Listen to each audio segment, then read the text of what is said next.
Kristan Hawkins. Welcome to this new episode of the Explicitly Pro-Life podcast. Today is going to be an insightful and fun episode with the good friend Steve Mosher, Dr. Steve Mosher. He is the president of the Population Research Institute. And I wanted Steve to come on today to specifically talk about our impending demographic bomb that we're witnessing here in the United States and across the world. We've already started to see some of the warnings that Dr. Mosher has been, saying for decades come true, especially in China. But if you don't know who Dr. Steve Mosher is, you soon will. You can, look up the Population Research Institute. They have some fantastic videos explaining, what's actually going on across our world. He is an advocate for human rights. He's been very much involved with what's happening in China, exposing the abuses of the Chinese one-child policy, as well as other human rights abuses and population control programs throughout the world. He's an author of numerous books, including The Journey of the Forbidden China, A Mother's Ordeal, One Woman's Fight Against China's One Woman Policy, Population Control, Real Costs, Illusionary Benefits. Oh my gosh, Steve, I can't go through all these books. This is crazy. I don't have you all the time. But he has a new book coming out, going to be The Politically Incorrect Guide to Pandemics, which I am very, very excited for. He has spoken and testified before Congress. He's been published in pretty much every major newspaper and journal, including the Wall Street Journal, that you can imagine. So, Steve, thank you for coming on and sharing your expertise with us for a little bit today. Well, it's great to be with you, Kristan, but I have to correct the record. I was denied my doctorate by Stanford University, so I appreciate the honorary doctorate that you have just bestowed upon me. But after I came back from China, after I was a witness to forced abortions of women 7, 8, 9 months pregnant, after I was an eyewitness to babies who were being killed at birth as part of the one-child policy, Stanford sent me packing. They fired me. They denied me my doctorate. So I am... Oh my gosh, that's crazy. I never even knew about that. What year was that? That was, I came back from China. I was the first American on the ground in China. I arrived in China in March of 1979. We had just normalized diplomatic relations. So I was the first social scientist allowed into the country. I can read, write, and speak Chinese. So I immediately made friends in the commune that I was living in. And then almost immediately, the one-child policy began, and the Communist Party officials began going door to door, finding out which young women, young mothers were pregnant with a second child or third child or fourth child, and ordering them to come to meetings at which they were told, your pregnancy is illegal. You must get an abortion for the sake of the commune, for the sake of the province, for the sake of the great country of China. You must end your pregnancy. And a lot of the young mothers, these were young mothers in their early 20s, mid-20s, late 20s, who had, 1 or 2 or 3 children already. They threw up their hands and said, no, we got pregnant 6 months before. My husband and I want another child. And now you're telling me our baby is suddenly illegal? So they refused. But you can't refuse an order from the Chinese Communist Party, Kristan, as you know. So these young women, young mothers, were arrested for the crime of being pregnant. I actually have arrest warrants, and in the block where you write the crime that the woman is being charged with was written the word pregnant. They were arrested for the crime of being pregnant without permission, taken in, subjected to propaganda sessions to break down their will to resist, and eventually taken under escort to be given a lethal shot into the abdomen to kill their unborn child, and then a following abortion by cesarean section. They were doing cesarean section on these women, opening them up like tin cans and taking out their now dead and dying babies. I was in the operating room, and I have been fighting for life ever since, because it was clear to me what an abortion actually was. The abortion was a killing of a tiny son of Adam, a tiny daughter of Eve, a little tiny human being, defenseless, but just as perfect in the eyes of God, man, as you and I are. And they had no business killing these innocents. It was a huge slaughter of the innocents. It went on for 35 years. But I came back, and I've been involved in the pro-life movement ever since. And we're denied in your doctorate ever since. Coming back from China. That's fascinating. I had no idea. I'm so sorry to hear that. But we'll give you the honorary title from the pro-life generation. Thank you. I appreciate that. We'll mail your diploma later. Yeah.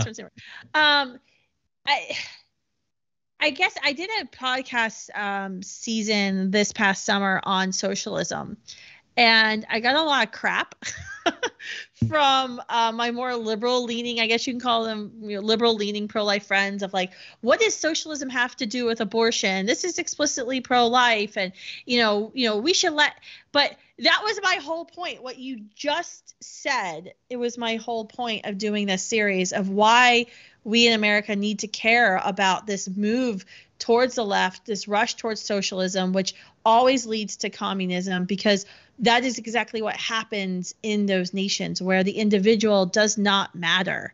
It's about what is good, is deemed good for the collective, for the leader. And that's exactly what you said within months of the China. I mean, that's unbelievable that they instituted this one-child policy. Months after coming to power. And socialism always leads to communism, because the socialists take over control of people's lives, including control of their reproductive system. Make no mistake about that. And they will use the power of the state to either increase the number of babies born or decrease the number of babies born. And they'll use whatever means possible. And if you don't comply, they will eventually use weapons against you. And then, of course, we can call it full-blown communism. That's what happened in China. The geniuses who run the Chinese Communist Party decided there were too many Chinese babies being born. And they went in, and because of the one-child policy, they killed half of the last 2 generations. I've had a Chinese Communist Party official tell me proudly that they eliminated 400 million people from their population. 400 million is greater than the population of the United States, which is somewhere around 330 million. So that's a huge number.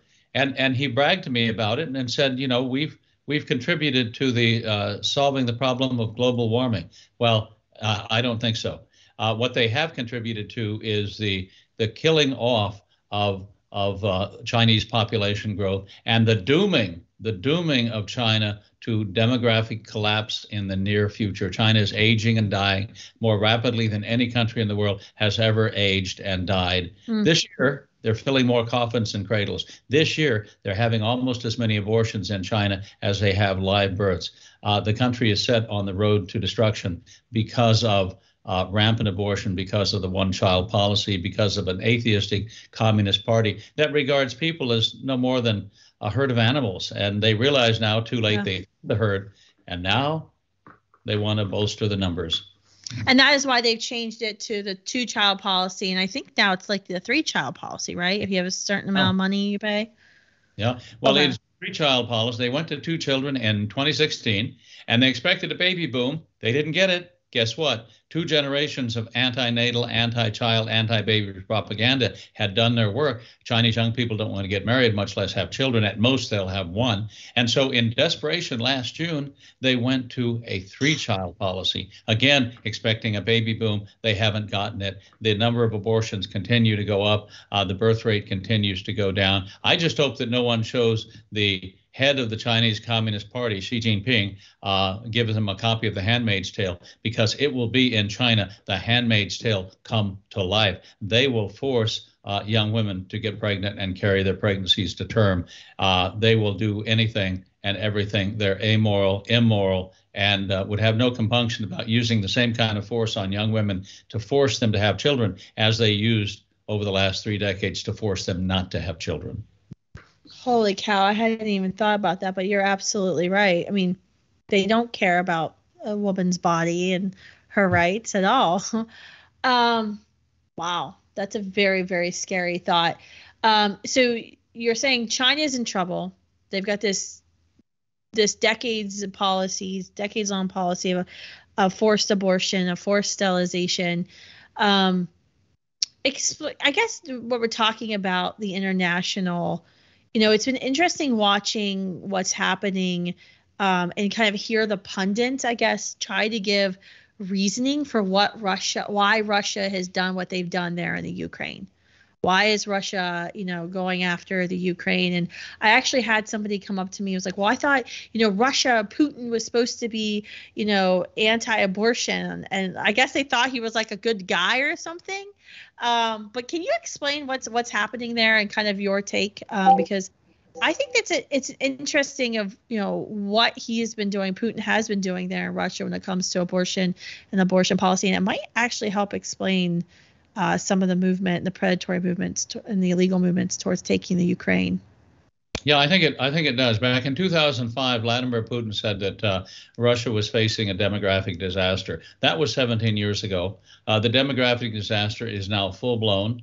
The Russian population is shrinking from year to year. Young Russians don't want to have more than one child, so they've kind of adopted a voluntary one-child policy. I would say partly because of the lack of freedom, the lack of hope in the future. Children are a sign of hope in the future. You bring them into the world and you hope they will have a better life than you do. And under Vladimir Putin, very few people have gotten fantastically wealthy, and the rest of the country has remained relatively poor. So without hope in the future, young people don't want to bring these little signs of hope, these little babies into the world. So Putin put in place a premium, a bribe for young people to have children in Russia. Everybody who has a child in Russia gets a one-time payment that until the Russian invasion of Ukraine was worth about $15,000. Now, of course, the ruble is dropping like a stone, so it's worth a lot less. But that's a one-time payment. One-time payment, I think, helps to offset the initial cost, but you need to basically shelter young couples from taxes altogether, I argue, in order to get the birth rate up. That hasn't done a whole lot. The demographic decline in Russia has continued. He's done things like the Russian Duma, or the Russian parliament, has forbidden advertising abortion services. The Russian government has set up pro-life centers around the country. Actually, that's mostly a private venture, encouraging young Russian women to carry pregnancies to term, whether they're married or not. So they have done some things on the pro-life front, but from Putin's point of view, these things are not being done because he's a good guy. These things are not being done because he respects the sanctity of life. These things are being done because the Russian population is literally dying each year, and he wants more, well, among other things, he wants more bodies, young men, so he can conscript them into the military and send them into Ukraine to invade that country, which has 40 million people that Putin would like to add to his own declining and diminishing population. So I think part of the invasion justification in Putin's mind is we're going to bolster Russian numbers from 126 to 166 million. And if he has to kill some along the way, then so be it, because he doesn't really care about human beings to begin with. Right. It's unbelievable, absolutely unbelievable. But I thank you for explaining that, because I think that there have been questions about, I heard that Russia was doing some pro-life things, and yeah, but that's not because Vladimir Putin is a good guy or that he values human life. I guess to back up the conversation, why does studying the birth rates of countries matter? Why is this so important work? Well, because babies are the only future a family has. Children are the only future a nation has. Nations have died out before. The reason why, let's go back to ancient history, classical history, right? The reason why Greece fell to the Roman invading army was because the Greeks had gotten sort of adopted an antinatal attitude. Herodotus wrote, the ancient Greek historian, Herodotus wrote that Greeks weren't marrying as they should, and they weren't having the children that they should. So that when the Roman army invaded the entire Greek peninsula, could only mobilize a few thousand soldiers, they were defeated. So demography is destiny, people say. And the destiny of Russia, under Putin at least, is to die over time. The destiny of China under the Chinese Communist Party is to see its population decrease to 500 million by the end of this century, unless something changes. That's the trajectory that China is on. They're averaging only about 1.3 children, 1.2 children per woman. And over time, that means your population numbers are going to be cut in half with each generation. Because replacement value is 2.1 children for every couple. Replacement value, if every couple has 2.1 children, the population will maintain itself. It'll be what we call zero population growth. If you have more than that, your population will grow, which I think is a good thing. I mean, look, I've been saying this, as you mentioned, for decades. I wrote in the page of the Wall Street Journal back in 1997 that our long-term problem is not too many people, it's too few people. And I think a lot of very smart people are waking up to that fact. I think Elon Musk, of course, Tesla and Starlink, all the rest, that Elon has said recently on Twitter, he said, wake up, people. We need to increase the birth rate. Otherwise, civilization will collapse. And that's true. Without people, you have nothing. People are the ultimate resource, right? The one resource you can't do without.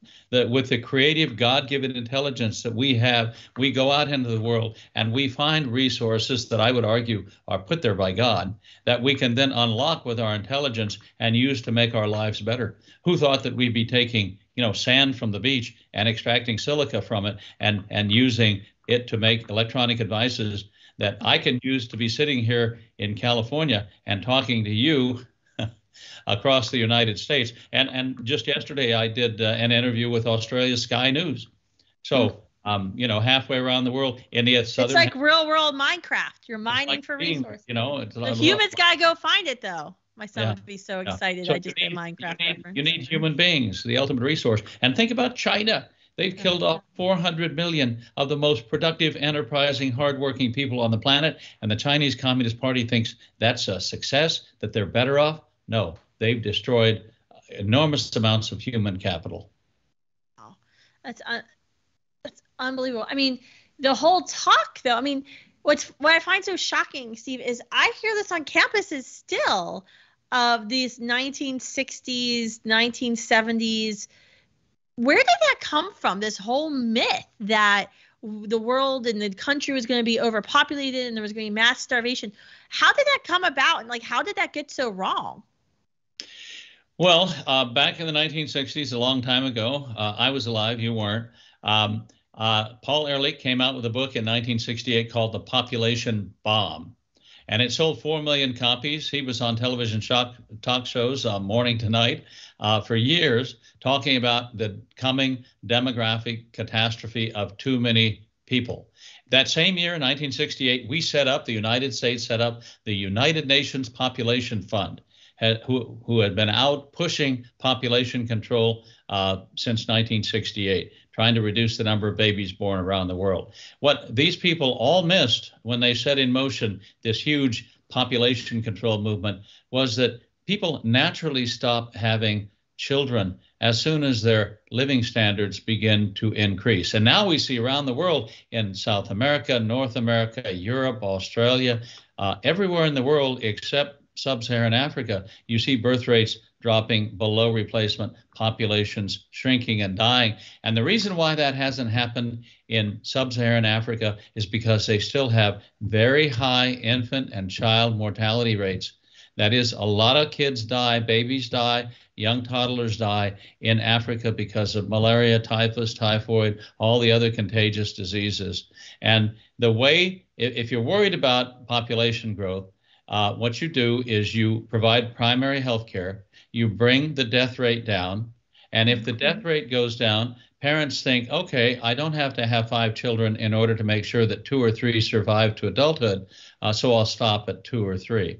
And that's what I told Bill Gates 20 years ago, and I think that got him started trying to find a cure for malaria, which is endemic in Africa and kills a lot of people. But this is something called the demographic transition. It's happened all over the world. First, the death rate goes down, and then the birth rate follows a generation later. And at the end of that process, your problem is not too many babies, it's too few babies. But we set in motion this huge anti-people movement. We're still funding it, with billions of dollars each year. Yeah. And we're still using the entire weight of the U.S. government to go into countries that still have a birth rate above 2.1 and say, look, if you want a dam, or if you want us to build you a road, or if you want any kind of U.S. foreign aid, you must have a population program in place. So we force these developing countries to legalize abortion. We force them to launch mass sterilization campaigns. We force them to insert IUDs in women. Otherwise, they don't get U.S. foreign aid. Mm-hmm. That is, I think the most recent example was even in Kenya when they were adopting a new constitution. I think in 2012, the Obama administration forced them to insert a right to abortion in their constitution, and we were holding foreign aid over them. How would, I guess the question would be, how do you cure malaria? How do you reduce infant mortality rates while not reducing the birth rate? Is that through education? Is that through talking about why big families matter? because you say it usually happens. They reduce infant mortality, reduce maternal mortality, and the birth rates soon drop too. How do you reduce one while keep the other one high?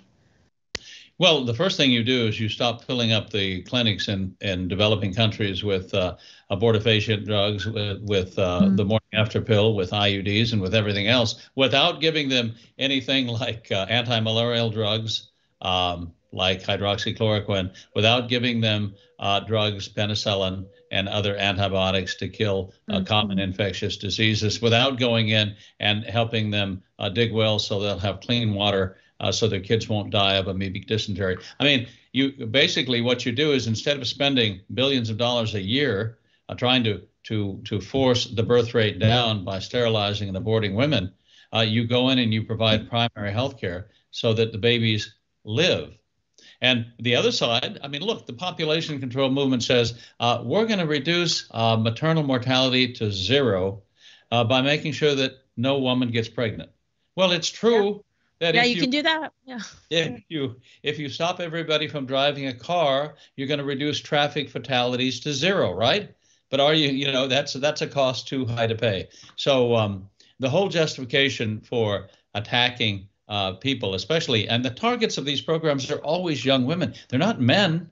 Men are more difficult to convince to get a vasectomy. Women are easier targets. That's why it's young women in these countries, in China, in Vietnam, in Africa, and Latin America, that are the targets of these programs because they're vulnerable. Yeah, absolutely right. I guess, what's your response then to the tree huggers, the environmentalists? The Prince Harry, or he's not His Royal Highness anymore, I think you still go, but Prince Harry and Meghan, his wife Meghan, who came out and said, we're only having 2 children because we want to save the planet. What is our response to that? Because we hear that all the time of, we need to save the planet, therefore we need to cut down our number, our families and our children, and that these human beings are a scourge upon the earth. Well, he gets that from his grandfather, Prince Philip, who said a few decades ago that when I die, I want to come back as a virus so I can kill off humanity, which was kind of a nasty thing to say when you think about it. So that's what was Harry's grandfather, who recently passed away. But look, there is no necessary correlation between the birth of a baby and the death of a tree. Okay, there's no connection between the two. I always like to use the example of the whales. Right? There's one country whose people really, really like whale meat, and they eat a lot of it. And those are the Japanese. And I love the Japanese. I lived in Japan for several years. I speak some Japanese, but they eat a lot of whale meat. It's a delicacy for them. And so for a long time, they were out killing a lot of whales and driving some whale species to extinction. The answer, the solution to getting the whale population to become numerous again was not to reduce the Japanese population. It was simply to put restrictions on the hunting and killing of whales. We did that, and the whale population has come back up, and whale species are no longer, in general, in danger of extinction. So you see, again, there's no one-to-one relationship between the number of Japanese and the number of whales killed. There's no one-to-one relationship between the number of babies born in the United States and the number of California redwoods along the west coast of the United States. You put in place protections for certain species that you need to protect. And you do that because you have a robust economy. You can afford to set aside large tracts of land to protect species from harm. You can't do that if you're poor. You see, the ultimate enemy of the environment is not people, it's poverty. It's poverty that leads the people in very poor countries to cut down the last tree because they needed to build a house or they needed to chop it into firewood to cook their food. It's poverty that leads them to pollute the pond that they need for drinking water because they can't afford to dig a well or build a septic system. So poverty is the great destroyer of the environment. And in order to develop, you need people, right? You need the creative intelligence, the hard work of people to lift people out of poverty. And it turns out that when countries get to about $3,000 per capita, which is the amount of money you make per person each year in a country, then they can start protecting the environment because they have enough resources to set aside to do that. That's fantastic. I mean, it's fantastic and also infuriating because you've just painted this whole picture of how you do this, but yet the literal solution that we hear from the abortion lobby and the left and socialists and communists across the world is, in order to save the world, we have to kill people. But really, people are the solution.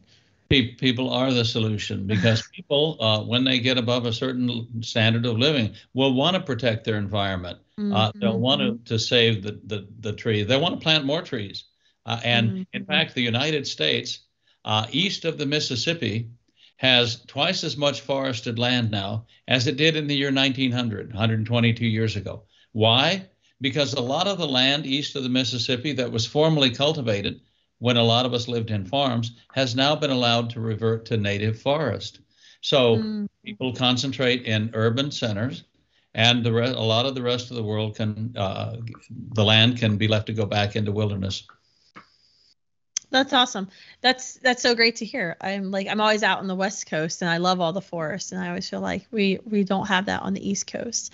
Okay, so let's talk, since you started talking about the United States here and our forests, let's talk about our people. I saw a Centers for Disease Control report saying our birth rate fell by 4% in 2020. It was a record low.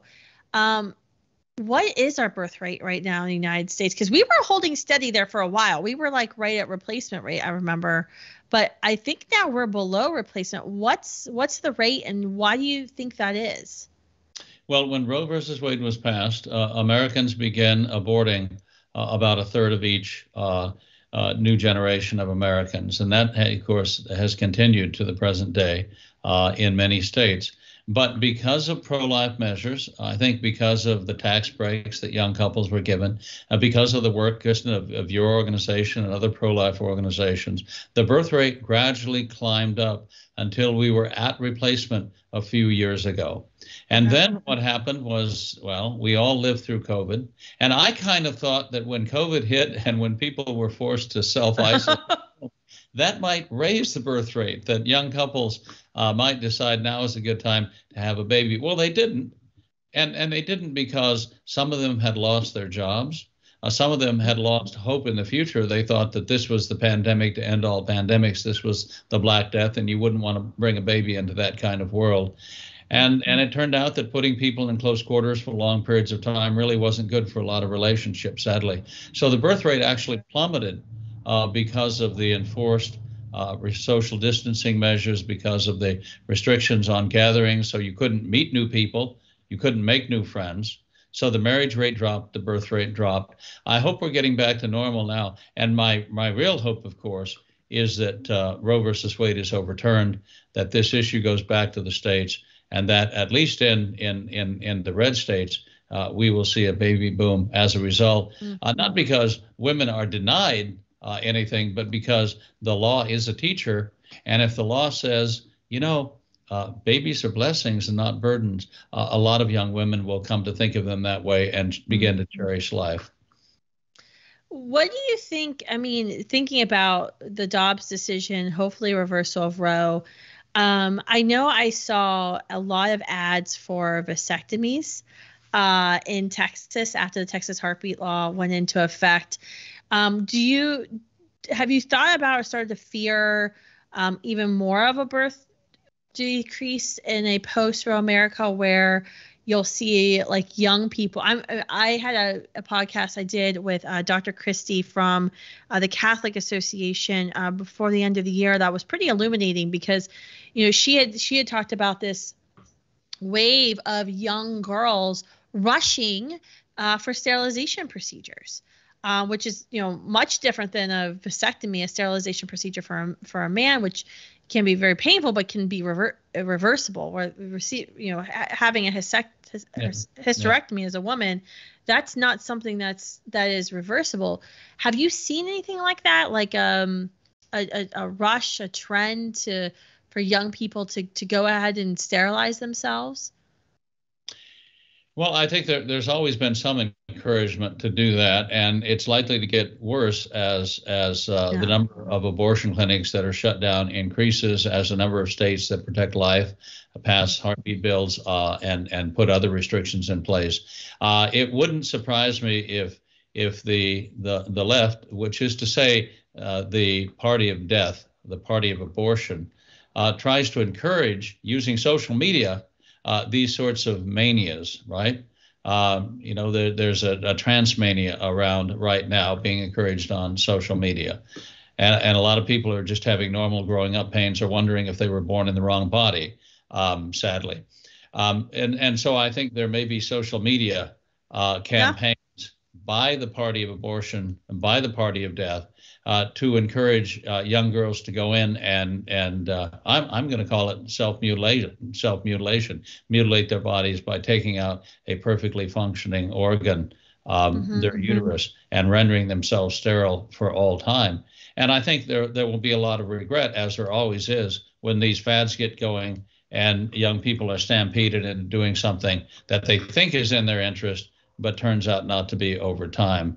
So yeah, I mean, you think about like Planned Parenthood, they're the second largest distributor now of transgender artificial hormone replacement.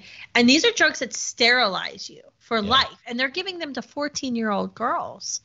And I was reading an article. It's interesting because we've gone with transgender hormone replacement therapy. Now we've got this rush for chemical abortion, which, the Planned Parenthood and the abortion industry pushed so hard for during COVID and really exploited the crisis of COVID for their own gain.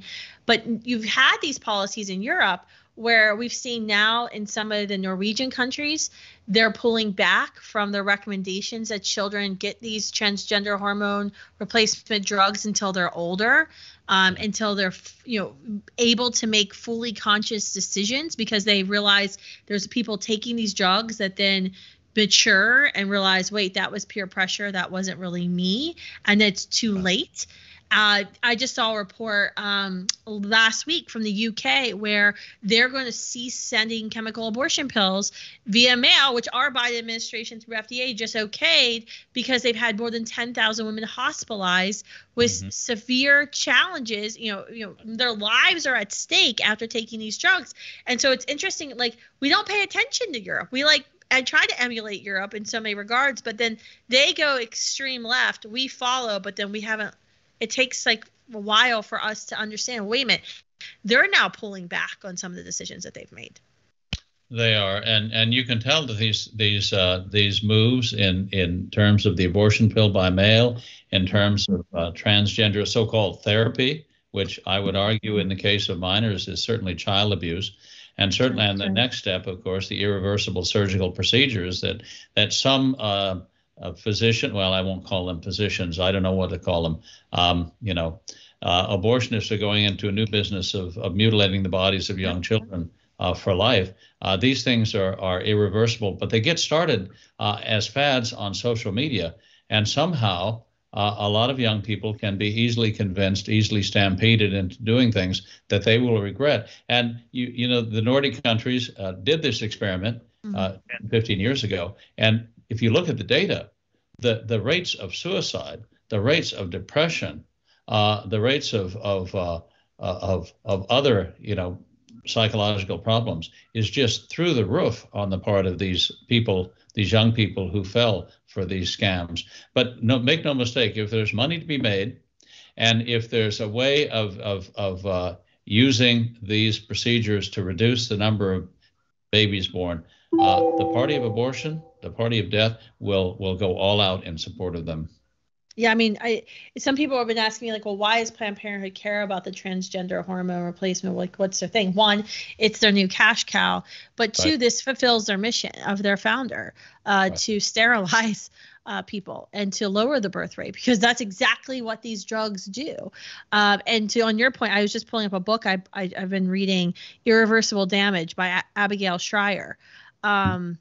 who, started researching what you just mentioned about this, social media trend of how is it that an entire group of girls in a public high school in, suburban Virginia, how out of a clique of 4 or 5 girls, all of them suddenly say that they're transitioning. How is that statistically possible that you have so many people struggling with their gender identity? And it's what you just said. It's a social media phenomenon. It's a fad. And what's happening is we're rushing to be politically correct, and we're creating irreversible damage on these children and with their bodies. And as you just aptly said, it's child abuse. So thanks for all that you're doing, Steve. You've given us a healthy dose of reality about this issue. I think we could do like a whole season just with you and all of your knowledge and all you've done. Like you said, before I was even born, you were in China when my parents were getting married. So it is incredible to have you on today. How do folks who've never heard about Population Research Institute or your work, how do folks follow you and kind of get plugged in? Well, a couple of ways. Our website is pop.org. Which is not short for me. I'm a POP. I have 9 children. But POP is short for Population Research Institute. So the website is pop.org. I'm also on social media. I'm still on Twitter, but I'm going to move at some point. Still on Twitter. Just stay on until they ban you at this point. Well, I keep expecting them to ban me because I'm very politically incorrect. That's why I just wrote a book called The Politically Incorrect Guide to Pandemics. And, of course, have other books like The Bully of Asia, Why China's Dream is the New Threat to World Order. And you mentioned population control, real cost illusory benefits. Population control harms women and harms children, and it needs to end now. We were on the way to doing that under the last administration, the Trump administration. And now, of course, the Biden administration has reversed everything and is going full speed ahead to try to kill off as many babies as possible around the world. It's just shocking to me because I'm like, don't you read the demographic trends? Can't you see the growth on the charts? But then these are the same people that argue about science. But then we think about everything we do every day on campuses across the country and in our own pro-life movement of trying to show these human beings in the womb that they're alive, living, unique, whole, worthy of protection. And then I guess I'm not as shocked anymore, not as surprised that this is an ideological fight for them. Yes, it is not about the science. It's all ideological, and it's based on a worldview that is absolutely inimical to life. These people embrace death, and you see that in assisted suicide. You see that in the promotion of abortion. You see that in the promotion of the transgender fad, all of which lead not to life but to death. But thank you, Kristan, for everything that you do. Students for Life is a wonderful organization. Well, thanks, Steve, for everything you do. We are big fans at Students for Life, at Population Research Institute, or pop.org. So make sure you check out Steve Mosher, his work, his writing. Go to Amazon, go to your iBooks right now, download a couple of his most recent books, and make sure you follow along with what they're doing, because their work is going to be increasingly important in the next coming years as we follow this demographic trend, this downward trend here in the United States.